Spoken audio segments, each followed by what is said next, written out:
अगर कोई बात सच्ची है, सही है, वो बात बोलने का हर किसी को हक है, भारत में या भारत के बाहर। पर जैसे बात हुई चाइना की, चीन के कुछ आंकड़े, अभी 2023 का ये स्टैटिस्टा की रिपोर्ट है, उसमें देखा गया कि जो G20 देश हैं उसमें कितनी बेरोजगारी है युवाओं में, युवा बेरोजगारी दर कितनी है।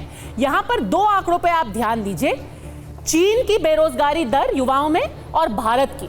चीन की 2023 में थी 15.9 और भारत की 17.9। तो अगर ये कह रहे हैं आप कि चीन में कोई बेरोजगारी की तकलीफ नहीं है पर भारत में हर कोई बेरोजगार है, तो ये तो तथ्य भी सही नहीं है। और इसीलिए लोग पूछ रहे हैं डॉक्टर उपाध्याय कि क्यों भारत को बदनाम करने की कोशिश की जा रही है। और एक रिपोर्ट जो अभी 2024 अगस्त की ही छपी है, ये MSN की रिपोर्ट है, यहां पे लिखा गया है कि चीन में जो बेरोजगारी दर है अब उठ करके 17% पहुंच गई है।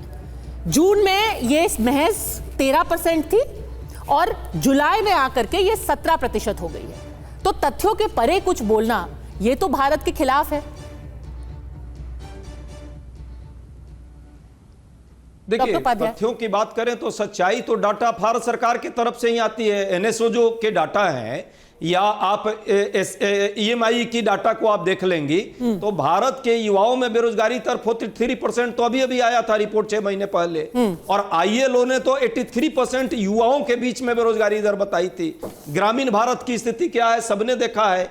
जहां तक बात मैन्युफैक्चरिंग की है, हम सबने मान लिया है कि स्किल इंडिया का क्या हाल हुआ जब हमको सामान्य टेक्नीशियन भी बुलाना पड़ रहा है चाइना से, और जो मैन्युफैक्चरिंग यूनिट की हालत है कि हर चीज चाइना से हमको आयात करना पड़ रहा है। हमारा बैलेंस ऑफ पेमेंट जो है कितना एडवर्स है, सबने हम, ये तो डेटा है, ये डेटा यदि खड़ा कर दिया जाए तो ये तथ्य अपने आप आंकड़े भी सत्य के करीब आ जाते हैं। और बेरोजगारी दर यदि भारत में नहीं है तो ये तय कर दें यहीं पे हमारे जो पैनलिस्ट हैं कि सभी लोग बल्ले बल्ले चल रहा है, कोई बेरोजगारी है ही नहीं। मैंने तो सिर्फ डेटा बेरोजगारी है तो फिर अलग अलग परीक्षाओं के लिए कितनी लोग परेशान हैं। मैंने सिर्फ डेटा की बात की है, ये नहीं कह रहे कि सबकी बल्ले बल्ले हो गई है। की बात कर रहा हूं, चीन और भारत आई के डेटा लगभग एक जैसे ही है, लगभग एक जैसे ही है जी।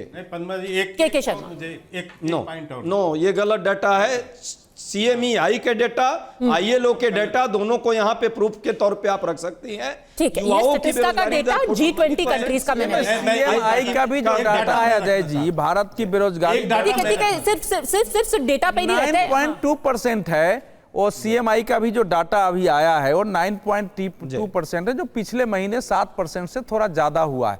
लेकिन चाइना में बेरोजगारी है और इसलिए भारत का डाटा वो ऊपर नीचे होता रहता है। औसत बेरोजगारी दर हमारे यहाँ 7-7.5% के आसपास है। चलिए, आंकड़े थोड़े ऊपर नीचे हो सकते हैं। सैयद जवाद, एक सेकंड, इससे पहले कि केके जी वापस आ पाए, मैं एक पॉइंट रख दूं, मात्र एक पॉइंट, पर सिर्फ एक पॉइंट, क्योंकि मैं सैयद जवाद जी के पास जाना चाहता हूं। बाकी विदेशों के डाटा पर इनको भरोसा नहीं है, लेकिन चाइना पे तो बहुत भरोसा है, उसके साथ तो बाकायदा पैक्ट किया हुआ है। अब Beijing national bureau of statistics NBS, ये रिपोर्ट है उसकी, ये रिपोर्ट है 15 जुलाई 2024 की। उसकी चाइना की GDP दर जो है, GDP विकास दर 4.7% है, जबकि पहली तिमाही में ये 5.3% थी। और भारत की जो है दूसरी तिमाही में उसकी विकास दर 7.6% है। ये मैं नहीं कह रहा हूं, ये बाकायदा ये इसकी रिपोर्ट है आपके Beijing national bureau of statistics की।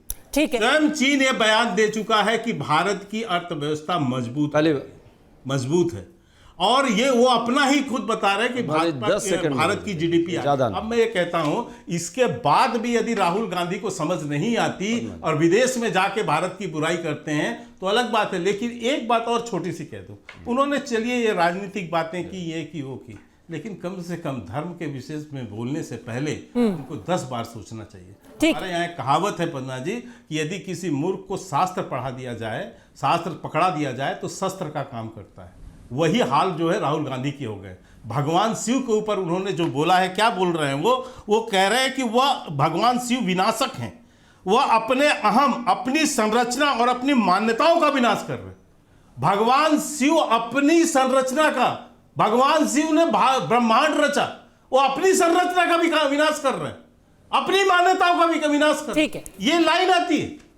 सैयद क्या सोच है? पद्मा जी, हाँ, इससे पहले क्या मानसिकता है? डॉक्टर उपाध्याय, इससे पहले कि आप वापस कुछ बोले, सैयद जवाद बहुत वक्त से इंतजार कर रहे हैं, उनको एक मौका देना चाहती हूँ। सैयद जवाद जी, शायद सबसे ज्यादा नाराजगी जो लोगों में इस बात को लेकर के है कि आपका कोई झगड़ा है, आप अपनी कोई बात कहना चाहते हैं धर्म को लेकर के, संविधान को लेकर के, देश को लेकर के, सरकार को लेकर के।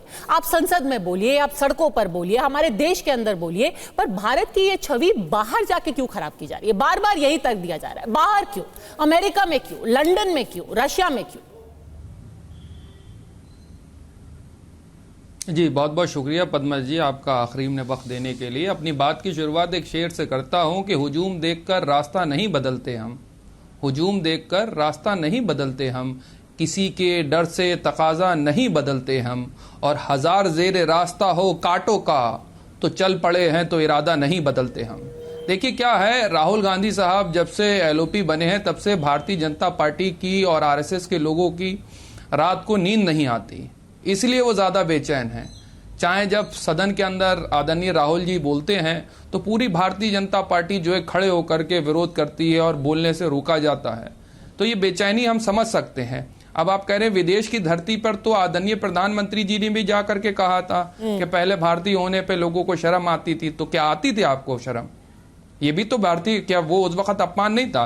लेकिन क्या है, जो राहुल गांधी साहब बात कर रहे हैं और अभी आंकड़ों की बात करी जा रही, चीन से मुकाबला करा जा रहा था, और अवधेश सर तो बड़े सीनियर पत्रकार हैं और आप भी बड़ी सीनियर जर्नलिस्ट हैं, जरा चीन का एजुकेशन बजट बता दीजिए और भारत का एजुकेशन बजट बता दीजिए, चीन का डिफेंस बजट बता दीजिए और भारत का डिफेंस जो बजट है वो बता दीजिए।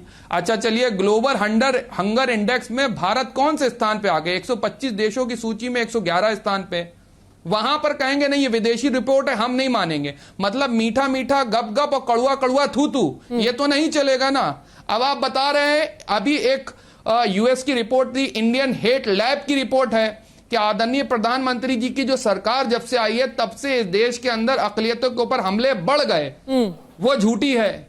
लेकिन भारतीय जनता पार्टी जो अपनी रिपोर्ट बताएगी जिसपे उसको लगेगा कंफर्ट होगा, वो उस पे तो कहेंगे कि नहीं, वरना जो है दूसरी चीजें झूठी हैं। चाइना के मुद्दे पे चाइना को तो यहाँ झूला तो झूला रहे थे आदरणीय प्रधानमंत्री जी, झूलाजू हो रहा था, वो कौन कर रहा था? ठीक है, अभी ये रिपोर्ट को किनारे रखते हैं क्योंकि कई रिपोर्ट ऐसी है जो कह रही है कि अफगानिस्तान के लोग खुशी से झूम रहे हैं और भारत के सारे लोग बहुत ही त्रस्त और दुखी हैं। कई ऐसे भी लोग जो कह रहे हैं बांग्लादेश में डेमोक्रेसी जो है हमसे 4 पायदान ऊपर है। तो इन रिपोर्ट को थोड़ी देर के लिए किनारे रखते हैं।